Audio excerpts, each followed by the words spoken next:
Good morning, Wabash. Giving today's chapel talk is Kip Chase. Kip is currently the HR Director for Global Marketing at Eli Lilly and Company. He graduated magna cum laude as a history major in 2003. Kip earned his MBA from the Indiana University Kelley School of Business and a Master of Global Management from the Thunderbird School of Global Management in 2009. Additionally, Kip is serving as a board member of Indiana's Working Group on China, which is focused on educating both private and public sector organizations that seek Chinese partnership and investment. Kip is currently a member of the NAWM Board of Directors and serves as co-chairman of the recruiting committee. Additionally, Kip has served on the steering committee for the college's recent capital campaign, The Challenge of Excellence. Kip is a class agent for the class of 2003 and is a member of the Indianapolis Association of Wabash Men. Through this establishment of a scholarship in his hometown, Bedford, Indiana, Kip helps provide a Wabash opportunity and financial assistance to graduating seniors of Bedford North Lawrence. He and his wife, Nicole, live in Indianapolis with their sons, Jack and Andy. With his talk titled, "These Are Days to Remember," Kip Chase.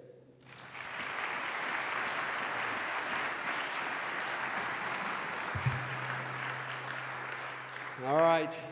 I know everybody has probably better things to do, but I wanted to start by saying, did anybody win the Powerball last night?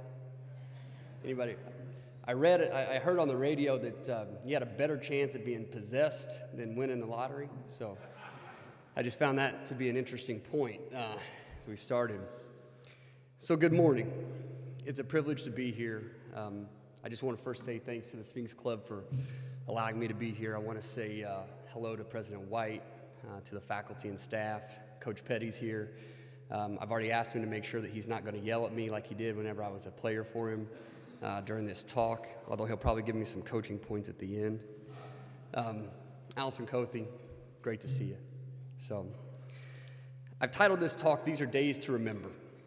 But before I get into it and why I feel this way, I'd like to share a brief story about how I arrived at this topic. And oddly enough, it starts with a Chinese curse. I had a colleague of mine at work say to me recently, "May you live in interesting times." As he passed, we both laughed at the comment, and it was one that I took as referring to living and working in a unique age. An age that you all know too well. One where the majority of your lives has seen the U.S. be engaged in war. One where our unemployment rate and our national debt have more than doubled. One where we've seen our national politics grow in greater divide instead of greater cohesion. So when I got home that evening, I looked up that quote, and I was surprised to find that it is believed to have originated as an ancient Chinese curse, one in which the Chinese would wish it upon an enemy. Since that time, I've not had the chance to see that colleague, and when I do, I'll probably say, well, I don't know about you, but I would say the interesting part has already been here. So I'm not planning to stand here today and share this curse with you or even talk about it. I'm definitely not here to wish it upon you. But I am here to share a different perspective to living on what many would call interesting times. When I was a student here not long ago, I majored in history. I chose that because I enjoyed the linkages and connections between unique and critical moments that human beings faced and the decisions that people had to make for themselves. Like you, I was fortunate to learn from some of the best professors around. I already share with my kids some of the names of Professor Warner, who's here, Professor Frederick, Professor Blix, Plaker, Timmerman, and McDormand. Timeless memories and lifelong lessons are what I've taken from them. And no, Professor Blix, you're still invited to my house even though you gave me a B my senior year. From my days here at Wabash to now, I can't help but think that this is I can't help but think of the unique opportunity that you all have to be a leading part in a pivotal moment to shape our society in the coming days and years ahead. To do this, I'm going to talk about 4 points that I believe each of us face and each of us have in common, and how we all have the chance to make the challenges and times that we are living through less about a curse and more about pivotal moments, and maybe someday the history books will write about us and say that these truly were days to remember. The first is that we're all living in a global and connected world. This isn't new to any of you. It's more connected and more global than ever before. As you students know, it's simple and easy to communicate with friends and classmates, siblings and family members who are studying abroad or traveling abroad from all corners of the earth. Technology has forever changed the way we work and live. We are just as likely to be familiar with the Arab Spring as we are with the Tea Party and Occupy Wall Street movements. Living in this world is both dangerous and exciting at the same time. Personally, I would just share that I believe it's our world and this global connection that we have is going to be constantly evolving. And that assures us one thing, that throughout your life, you're going to face both headwinds and tailwinds. But the question is, why does living in a global and connected world even matter? Let me share with you the following story. In 1936, just days before World War II, the Olympics, which at that time was one of the few global events that brought cultures, people, communities from around the world together at that time. It took place in Germany, the home of Nazi leader Adolf Hitler. We all know the story of Hitler's vision to create a world led by an Aryan race, those that have fair skin, blonde hair, and blue eyes. But this Olympics taught Hitler, it taught all of us, lessons. And it starts with a well-known athlete, U.S. athlete named Jesse Owens. But it also involves a lesser-known character that we in the U.S. probably don't know. There's a German track athlete named Luz Long. They became trusted friends during the Olympics. And as the story goes, Luz made Jesse aware of a potential plot to disqualify him in the long jump. So Luz suggested to Jesse that he make a mark clear in front of the fault line so that when he would jump and to make his qualifying attempts, that it was without question that his attempts were going to be fair and counted. So he did that, and as history progressed and showed, Jesse Owens became one of the most celebrated Olympic athletes of all time. He won 4 gold medals at that Olympic, and he even defeated his friend, Luz Long. Now, the interesting piece is that Luz did that in front of 100,000 spectators. He did that in front of Adolf Hitler. Owens would state later in his life that he would have traded and handed over all the gold medals that he won in the Olympics to let Luz Long know how much he appreciated and enjoyed his friendship and respected him. Another way to consider this is how we engage. Another way to consider how we engage in this connected and global world is to view the events of September 11th, 2001. The book, The World is Flat, tells a story of 2 passengers that were on a flight that was crashed into one of the World Trade Centers. As the story goes, sitting next to one another was a 21-year-old college student who earlier that summer had spent her time actually interning for a company in one of those towers. Sitting next to her was an elderly woman. The author, Thomas Friedman, draws the contrast of those 2 sitting next to each other and describes the point that there's a person living with a life full of dreams ahead of her, and sitting next to her is somebody who's living her remaining life full of memories.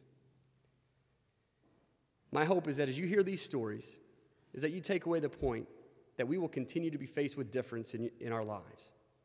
This global world assures that we will work with, live with, and engage with people that are not like us.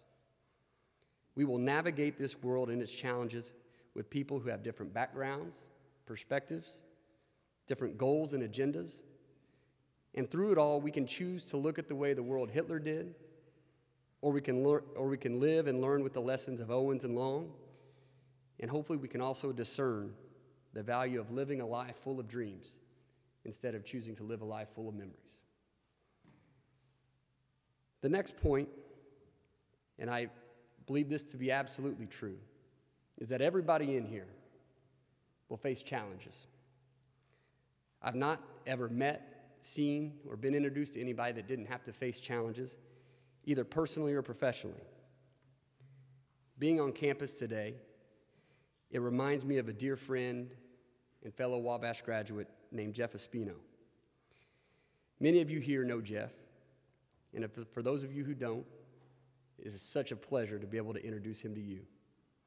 Jeff is from Texas, and he came to Wabash like many of you to play a sport. He was a basketball player. But more than that, he was a leader of leaders, respected by the student body in a way that any of you would admire. His challenge, though, came when he was diagnosed his senior year with cancer. I remember the devastation of the news, the diagnosis. I remember walking back to Martindale Hall where he and I both lived and seeing him when he shared what we both had feared and breaking down with him. I remember the words that came out of his mouth were comforting to me. He said, "I'm going to defeat this thing." Now think about that for a minute. Young man, the height of his life, 21, 22 years old, being given that kind of news, and his words were of comfort to his friend and not the other way around. I'd also share, does that sound familiar to anybody recently? Anybody here witnessed, heard, watched on YouTube the recent comments from the Indianapolis Colts head coach Chuck Pagano in telling his team, after he has gone through his first and initial round of cancer treatments, that he was describing to them that he was going to live his life and choose to live in a vision versus living in circumstance. I love that perspective. I love that he's not defeated by the moment and not defeated by the challenge. Well, that's Jeff Espino in a nutshell. And if you allow me to embellish for a moment, he took one of the worst moments that any of us could ever have, and he gave it back to the college. And he turned it into an immortal moment that we all know and share. On the evening of January 15th, 2003, Jeff was not only back on campus, he was back with the basketball team. And he found himself on Chadwick Court playing against the Earlham Quakers. His stat line was really small that game, but it was mighty. I've never heard our crowd cheer louder than we did that night when Jeff hit a 12-foot jumper from the right side. So you might ask yourself, how does this story relate to us living in days to remember? To that I'd say, we all face challenges. I know they'll never stop coming. But how we face them and how we approach them matter. What we learn and reflect upon make differences to those around us and influences those we love. It allows us to grasp the true meaning of friendships and the experiences we have. For me, as time passes and years fill the gaps between when I was a student here on campus wearing a Little Giant uniform to today, I personally think less of the wins and losses. I think more of my teammates. I think less of the jump shots I made or missed, but I think about my teammates' faces. I think about the handshakes and the high fives. I want to tell them how much I care about them. I want to see how they're doing, their well-being, that of their families. I want to reach out and touch them once again. I think about Jeff Espino, and at 21 years old, he chose to live in a vision. He chose to return to Wabash College. He chose to play basketball again. He graduated and has returned home to his family and is now married and moving on with his life. And I can't help but think that it's a life full of dreams. This brings me to point 3, is that it is always within our power and within our control to have the ability to focus on leaving something a little better off than we found it. The Hoosier native and famous author Kurt Vonnegut spoke on this topic while addressing a group of students at Butler University. In his remarks, he emphasized to them that they not try to change the world, but instead, he said, focus on small change. Remember that a poet changes the world on an 8 by 11 sheet of paper, that an artist changes the world on a 2-foot by 3-foot canvas. To me, I just have to think about that for a moment. You have a man standing in front of a group of 18 to 22-year-olds, people that are eager to attack the world and the challenges that we're being faced in the world and what is being thrown at them. And he says, don't focus on changing the world. Focus on small change. At first, you might think that this is a little deflating and possibly even demotivating, and think that his message is tamed and possibly coming from a bitter old man. But to that, I'd say, let's really think about the message. Think about the impact that each of us can have on what we touch and who we interact with. It means, what if we just focused on caring more deeply about our immediate friends and family? Would we treat the buildings that we walk into on campus each day a little better? The cars we drive and the ground we tread upon a little more lightly? If we did that, do you think that it would add up and make a difference? Famous author and theologian C.S. Lewis urged, don't look at what you can give. Give more than you can spare. Sounds simple, right? Small shifts for how we think about the footprints we all leave every day. Think about it in the classroom. What a difference it would make to your professor and to your classmates and to your grade if we didn't look at what we had to give just to get the job done, but instead we said to each other, how can I give more than I'm capable of? To me, that sounds a little bit like always means always. What kind of results do you think we would see if we lived that way every day? What do you think would happen if we challenged ourselves to see life through the lens of abundance instead of through the lens of scarcity? Would we be able to give a little bit more? Would we be able to leave a little bit stronger footprint? I hope so. As you all know, we just celebrated Thanksgiving. I had the opportunity to spend time with my grandfather. He's in his 80s, and he remains living on his farmhouse in the countryside of southern Indiana. He dedicated his life to a few things: family, farming, and preaching. But now he battles illness and cancer like so many others, and it has taken a toll on his body. His voice, either from the cancer that is in his body or the treatment that he has undertaken, is broken. And he has to speak to me in a whisper. Before I left him last week, I asked him, Grandpa, are you going to be okay? His response was simple, and it was soft, and it was gentle. He said, something good's going to happen. So it's to all this that I know we're living in amazing and memorable days. I long to say that at the end of my life that I've left something a little bit better off than I found it. Whether it's small change that I focus on or grand change that we all can impact. I want to leave something that matters. And so that's my hope for you, is that if you take one thing away walking out of here, that you think about living a life with abundance instead of living life in the view of scarcity. My final theme is probably my most exciting one, and that is we all get to choose the character and history that we want to be. If we were to fast forward years from now, when we all enter the twilight of our lives, and we look back at who we've become, what character would history judge us to be? The world is full of a lot of different people who are defined in many different ways. But I'm going to focus on three: the skeptic, the dreamer, and the hero. Here's why I think this matters. What do you think our nation would look like today if during the Revolutionary War, when our nation was battling for its independence against insurmountable odds, if we would have asked somebody other than Paul Revere to make that ride to tell our patriots and countrymen to ready themselves for battle? What if we had asked a skeptic to do that? How different would our world be here? And how different would our world be globally if that had happened? I read once where former President Teddy Roosevelt tried to sign up to serve in World War I.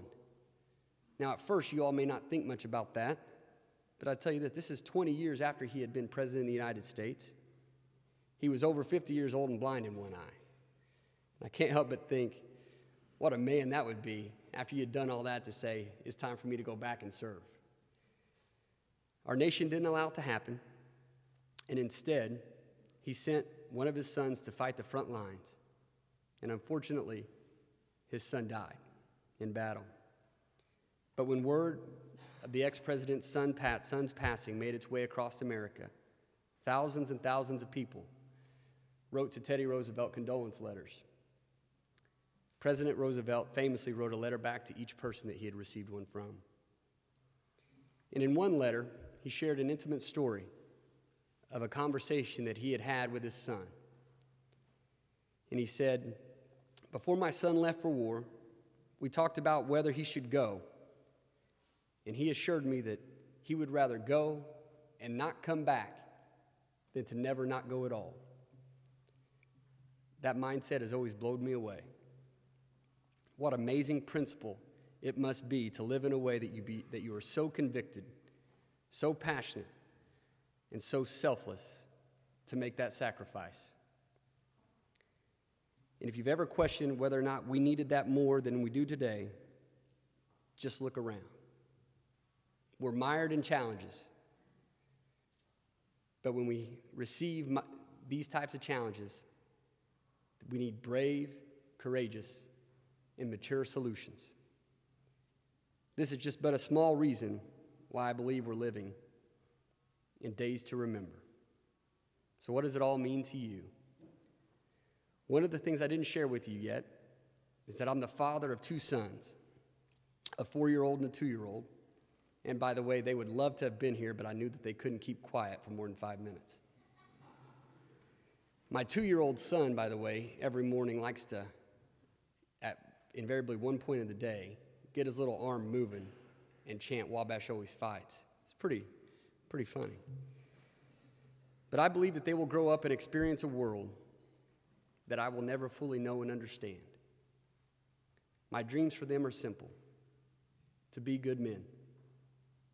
And at night, my wife and I tuck them into bed, and we usually tell them stories before they go to sleep. Like any good 4- and 2-year-old, they love superheroes. And currently, they're most keen on one, Spider-Man. You may know the story. Spider-Man, Peter Parker, that 18-year-old, 22-year-old something that is trying to navigate his way through life, to face the challenges that the world is throwing at him, and to make sense of right and wrong. In the recent Spider-Man movie that was just released in theaters, he has an uncle that leaves him a pretty inspirational message. There are pieces of it that I think may be relevant to some of you today. It reads as follows: "I know things have been difficult lately, and I'm sorry about that. I think I know what you're feeling. Since you've been a little boy, you've been living with so many unresolved things. We'll take it from an old man. Those things send us down the road. They make us who we are. And if anyone is destined for greatness, it's you. You owe the world your gifts. You just have to figure out how to use them. And know that wherever they take you, we will always be here. So come on home. You're my hero, and I love you." As I close, I would just share that to this community and to you students, it's exciting times. There's so many ways to look at the world around you and the challenges you face and what's being thrown your way. But I think we're living in a great age and a unique one. These are days to remember for sure. And I hope that as you find your way through this, that you'll remember that you can navigate through the challenges ahead with grace and purpose, and with passion and meaning. I'm so fortunate to have been able to attend this place. I'm so fortunate to be able to share that and have that in common with all of you. And I'm so grateful that I've had the chance to come here and spend just a few minutes sharing with you a few thoughts. Thank you so very much.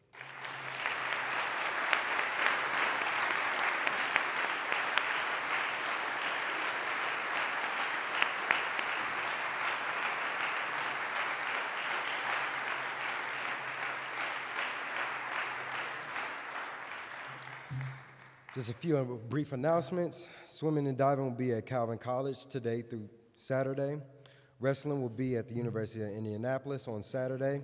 Also, we have a home game of basketball against Denison University starting at 3 on Saturday. This is the last chapel talk of the semester. I hope everyone enjoys their Christmas break. Everyone, please rise. We'll sing Old Wabash.